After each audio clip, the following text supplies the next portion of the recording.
Hello, you wonderful people, and welcome to another episode of Not Too Comic Book. This being a show where we talk about TV shows that are adaptations of comic books. For today's episode, I'm going to talk about Yakuza Fiancé Season 1, Episode 5. A lot of really interesting things went down in this episode, so let's break it down.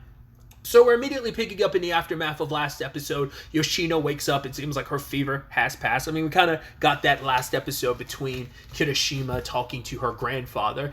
And it's got to be this weird feeling when she wakes up and finds out Kirishima was looking after her. Where it's like, right, I'm appreciative of you looking after me, but I also don't like you and I don't trust you. We also found out that he made sure to stay around her because it's like, right, you know, and he chose a very specific spot in the room because it gives him an advantageous point where it's like, right, people have a very limited amount of entry points to this room. He's like, they could always go through the roof, but still. I can't remember, he was making the point that, like, if he also wants to stay with Yoshino because it's like, well, he wants to be by her side and take care of her, but also like, well, if there's plenty of people that want to kill me, and he's like, if they do, they might try to use you against me. I can't remember if he said that or not. But yeah, she's offering to be like, hey, why don't you sleep in here and get some rest? And he's like, nah, I'm good. He doesn't really like sleeping around other people. That was another reason why he just stayed away. Which, considering he's like, yeah, you always want to keep an eye open because, like, you don't know who you can trust and who you can't trust. So you don't want to be around someone you... So it just the general premise, I mean, the general... what's the word I'm looking for? His general approach is just don't sleep around anyone because, you know, it's kind of probably best served him in a lot of ways. So... But yeah, the episode mainly revolves around us meeting Yoshino's cousin, Tsubaki, which I wasn't expecting that lady in the intro to be, like, her. I wasn't expecting that.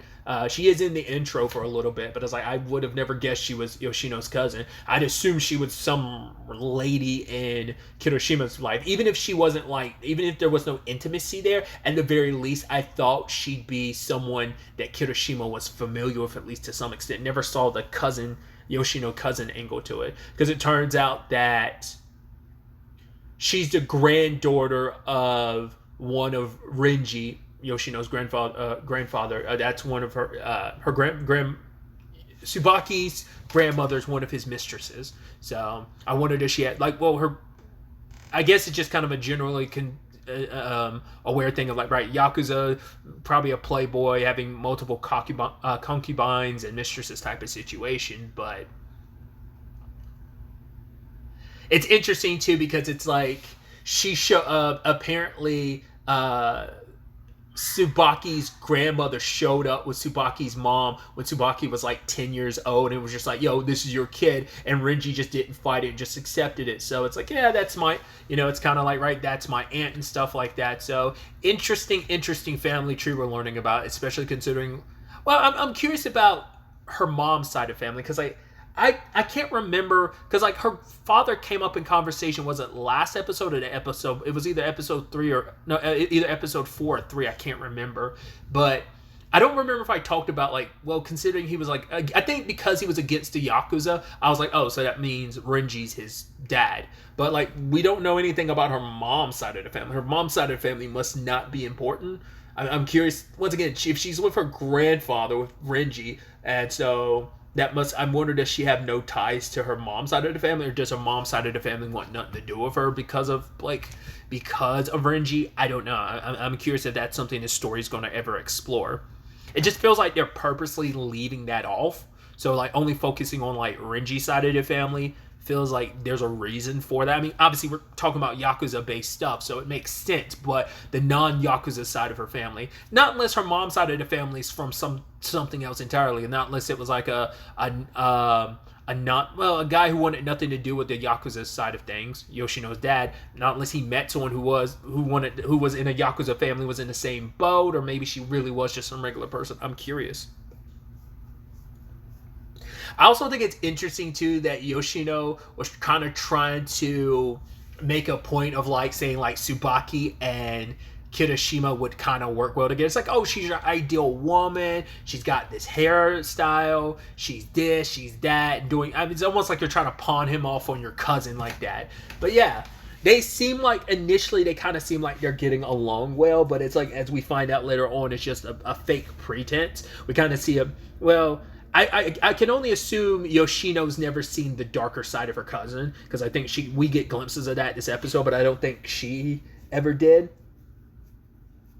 I do think it's fascinating that like there was this. It happens twice in the episode where Tsubaki is about to suggest something, and Kirishima cuts her off and suggests the very thing she said. And you could tell like I couldn't tell like if it bothered her. She just like her demeanor changed. She's like all like smiles and stuff like he is, but then like her face gets super stoic in those moments where I'm like, I don't know what's crossing her mind. And her and Kirishima had this really interesting conversation later on where for her, she's like, you don't really like talking to me. In fact, she's like, if you had your way, you wouldn't talk at all. She's like, you don't want to talk to people in general. And I guess it's just kind of like I rather, like, I guess Kirishima's more the I rather listen than talk type of person. And it's just like, maybe just talking just makes him uncomfortable. It's part of the facade he creates of being like this very approachable, nice guy. But Tsubaki was like, you say whatever bullshit comes out of your mouth that you believe I want to hear. And she's like, yeah, anyone that's around you, like you when you're responding to them, you must send girls through an emotional roller coaster with just like, once again, you say every time you're always just saying what you think they want to hear. And I'm sure he's trying to do the same thing in Yoshino's case, but Yoshino's kind of a tougher nut to crack. She'd even went as far as saying like, you're not really listening to other people, but like when Yoshino speaks, you really lean in and listen, because she's like, it's like you want to really focus on what Yoshino says because you want kind of praise from her. You want to do everything to make her happy. So it's like he knows just the right thing to say and hijack that moment, because it's like, yo, I don't want Tsubaki to get any more praise. I want to do everything I can to make Yoshino kind of care for me more. And I thought it was interesting too, because he was about to say something else, but Yoshino came back with a shave ice and kind of stopped. They like nipped that conversation in the bud. So later on, because this has to deal like out at the background thing is like finals are happening and she's worried about her grades, which we find out Kirishima apparently doesn't really study. Like he's like, I do the work and then I go over my notes, and he's like, in my free time when it comes to studying, I just like read the stuff over and over and take the mock questions, and that's kind of like his go-to move. But he's like offering to help Yoshino study and stuff like that. But either way, she ended up missing some of the homework she was supposed to turn in for her finals because she actually left it in her textbook. So she went to go drop it off to a teacher, and the two of them go on a Ferris wheel, Tsubaki and Kirishima, and they talk. And I was like, we finally get the answer to what Kirishima was about to ask her. And it's about like her family. It's specifically her stepfather, the guy that her mom's been dating for the past 15 years. What was it? The Dosekai group. Apparently they've been associated with illegal organ harvesting, and now we also have the answer to where Yoshino, like his is like, right, like he's like, I tried to sell my organ in the past, because he was like, right, I guess I thought he was trying to sell a kidney to give to Yoshino to make up for the one she sold, but he was like, no, I guess he wanted them to be a little more even. So it's like, right, she sold hers to get some money, so I was going to do the same. But selling your organ in Japan is not the easiest unless you have to connect. So he's pieced it together that, and he's probably known for a little while because Tsubaki, he did some research on Tsubaki, so he already had this all figured out, at least for some point in time. I wonder, did he, like, when we saw him looking up Shoma, like, in episode 3, I wonder, was he already looking into the rest of, like, people in that family or not?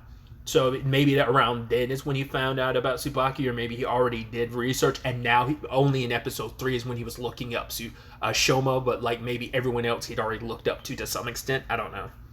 But what he had noticed is when he was taking care of Yoshino last episode, this episode, like, well, with her fever, he noticed a scar on her side. He's like, the position and everything is not the right place and size that you would associate with someone having their kidney removed. So, but it turns, because he was like, right, I want to know where Yoshino's kidney is, because I was like, was he trying to get it back for her, or what was the point there? Because I guess the whole thing is, now it kind of makes it a whole, I didn't know which approach Kirishima was coming from, like where he was like, okay, she put up this whole front and that's not what this was all about. But it turns out, no, she did sincerely go, because she did talk about it at one point in time, like, oh, my kid, like, you know, having one less kidney and stuff. And it's like, she believes she doesn't have both of her kidneys, because it turns out Tsubaki lied to her, took like what was it, 4 liters of her blood, and it could have killed her. But yeah, just took the blood and made her believe.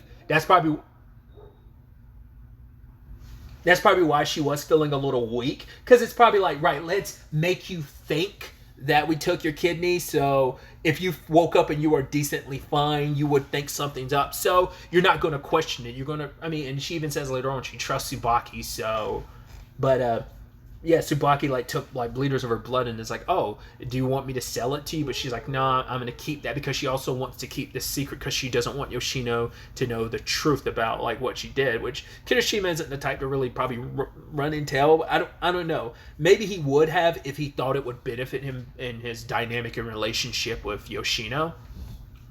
But it was like, yeah, Yoshino was so desperate to get her, like, just to get a leg up on Kirishima. That's why Tsubaki agreed to it, despite her reservations. Because even Kirishima's like, that could have gone wrong. There could be added side effects. But she's like, yo, Yoshino came to me desperate. The fact is that she was willing to put her life on the line. So how can I not respect my cousin asking me of this of me? And it's like, Yoshino is stubborn and determined enough to put her life on the line, so she was willing to take that bet. She was fine with it if it meant kind of, hey, I still won out in the end. So I wonder, will she ever find out the truth about the situation? Not unless something medically comes up where you have to find out that she's like, wait, I still have both my kidneys. I wonder, does her grandfather, does Renji know the truth? Or is that something like, it might be something only Tsubaki knows. I mean, I don't know if even Renji knows that she went to Tsubaki about that. But yeah, Tsubaki gave her the 4 mil for, like, was it 4.5 mil for her blood and stuff, even though it was supposed to be for her kidney. So, but Tsubaki brought up something really interesting where she's like, right, they had this whole back and forth, and she's like, oh, you're kind of this sweet talking scumbag. But she's like, if I find out you're kind of like less than just a small, sweet, smooth talking scumbag, if I find out you're a deplorable scumbag, I will make it so that Yoshino gets plastic surgery and you will never be able to find her. And it's like, oh, and how will you determine what will be the deciding factor on what kind of scumbag I am? And she's like, I will. So he basically has to adhere to Tsubaki standards. It's not even about Yoshino. It's like, if I deem you to be a complete and utter waste of space and stuff like that, just a waste of time for my cousin, then I will make her get plastic surgery and she'll disappear and you'll never be able to find her. So thought that was interesting. We also found out this little quirk too. I meant to bring this up earlier about Tsubaki, and that is that she's super into Renji, because she keeps going on about how great Renji is, and even to the point Yoshino's like, yo, she thinks my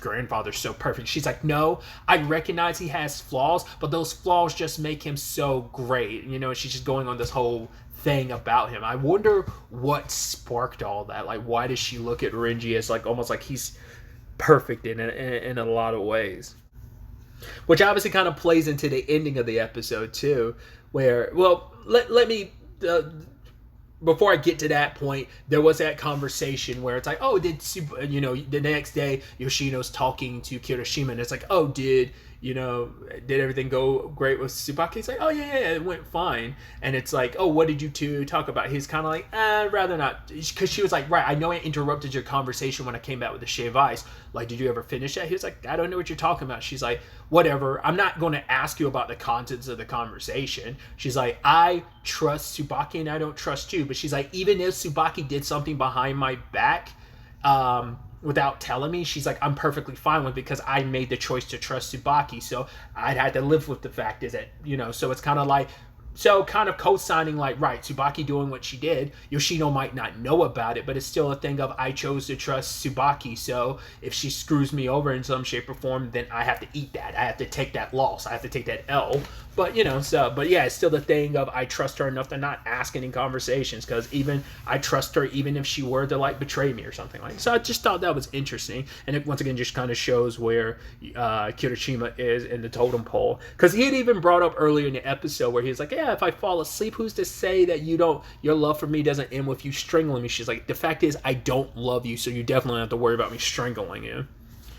Which, there was a whole conversation about lovers and stuff, and apparently Tsubaki has like 3 of her own. She's like, yeah, sometimes I don't even know who's the main one, because she was talking about be wary of cheaters, but Yoshino was like, you're one to talk, which is so interesting considering like, well, oh yeah, because they were having this whole conversation about had there been any sex situations yet, and Kirishima was like, no, I'm afraid like if I ever did make a move, if there was anything intimate like that, both Yoshino, I would die twice, once by Yoshino and another time by your family. But he's like, yeah, but like waiting and savoring that sweetness is kind of like makes it that much more sensational. But then like what was it? Tsubaki's coming from the perspective of basically she's like, I would fuck the guy that ended up like taking Yoshino's first time or something like that, which Yoshino was like, why don't you two have sex and just leave me out of the equation? So that's interesting. But yeah, getting back to it, the very ending of the episode is apparently the two of them exchanged numbers, and it's like, oh yeah, she's moving from Kyoto to, I don't remember where. Oh, it's Yokohama, I believe. Because I think that's where they go to meet up with her, yeah, if I remember correctly. So, either way, I love the reveal at the end where it's like, she sent a picture. She's like, yeah, thanks for keeping up your end of the bargain. And it's a picture of Yoshino. And she's like, oh my God, I know what you're going to do. You're going to post that online and embarrass me. He was like, no, that would be such a waste. He's like, just let me keep the photo. And Tsubaki's prize was a picture of Renji when he was younger, the picture of him and Kirishima's grandfather. So I thought that was just kind of a neat episode, and just kind of expanding more on Yoshino's family and stuff, and introduction to this character, which, some very interesting people in Yoshino's corner, whether it's Shoma or whether it's someone like Tsubaki. So I'd actually completely forgot. Once again, I wanted to go back and add this in because I was collecting thumbnails for the recording, and Tsubaki and Kirishima were having this whole conversation about what was like the first expensive thing you ever bought or whatever, and she couldn't remember, but he told this story about how basically it was like his 3rd year of middle school, and he went to a funeral. I think it's one he specifically had mentioned previously, and he talks about basically seeing Yoshino even back then. So it's something apparently Yoshino doesn't know about, and I don't know if that's something he's ever going to tell her, but I think he has referenced this very specific funeral before. I just can't remember under what context he ended up talking about it with somebody. I really don't remember the context, but I do vaguely remember it being mentioned. I want to say it was Kirishima who brought it up previously, but I don't remember. Just thought that was an interesting thing of like, right, he's seen her before, but I feel like we already knew that because of the previous context, but I don't remember if that was new information or not. I feel so, it's so sucky how terrible my memory is, but I just don't remember the full context of why that conversation was brought up. It feels like that might have been an episode 2 thing, but maybe not. I don't know. So I'm curious, like, has he always found her fascinating? And obviously because of the more recent circumstances, he has, is in love with Yoshino. But once again, I don't believe he knows what love really is, yada, yada, yada.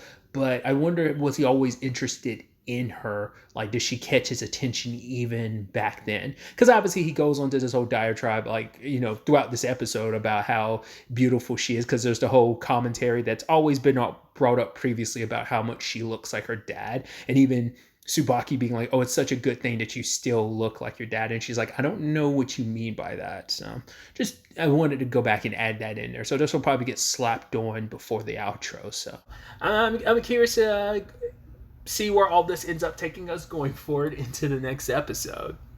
But really, that's all I want to talk about. Till the next time we meet, be happy, be safe, live life to the fullest, and enjoy it. Good day and goodbye.